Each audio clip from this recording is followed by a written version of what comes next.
നീ അത്ഭുതങ്ങൾ പ്രവർത്തിക്കുന്ന ദൈവമാവുന്നു.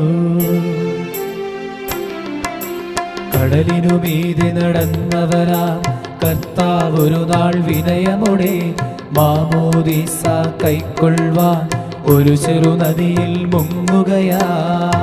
അവൻ തന്നെ തന്നെ താഴ്ത്തി വലിയവനാണെന്നറിയിക്കാൻ കാട്ടിയതില്ല മഹത്വം. നീ മഹിമാപൂരം നിറയുകയും ചെറിയവനെ പോൽ വർത്തിച്ചു. പിതാവിനും പുത്രനും പരിശുദ്ധാത്മാവിനും സ്തുതി. യോർദാൻ ചെറിയൊരു നദി അതുപോൽ എളിയവനത്രേ യോഹന്നാൻ. എങ്കിലും അവിടങ്ങവനതിനാൽ നാഥൻ നിന്നാൽ എളിമയോടെ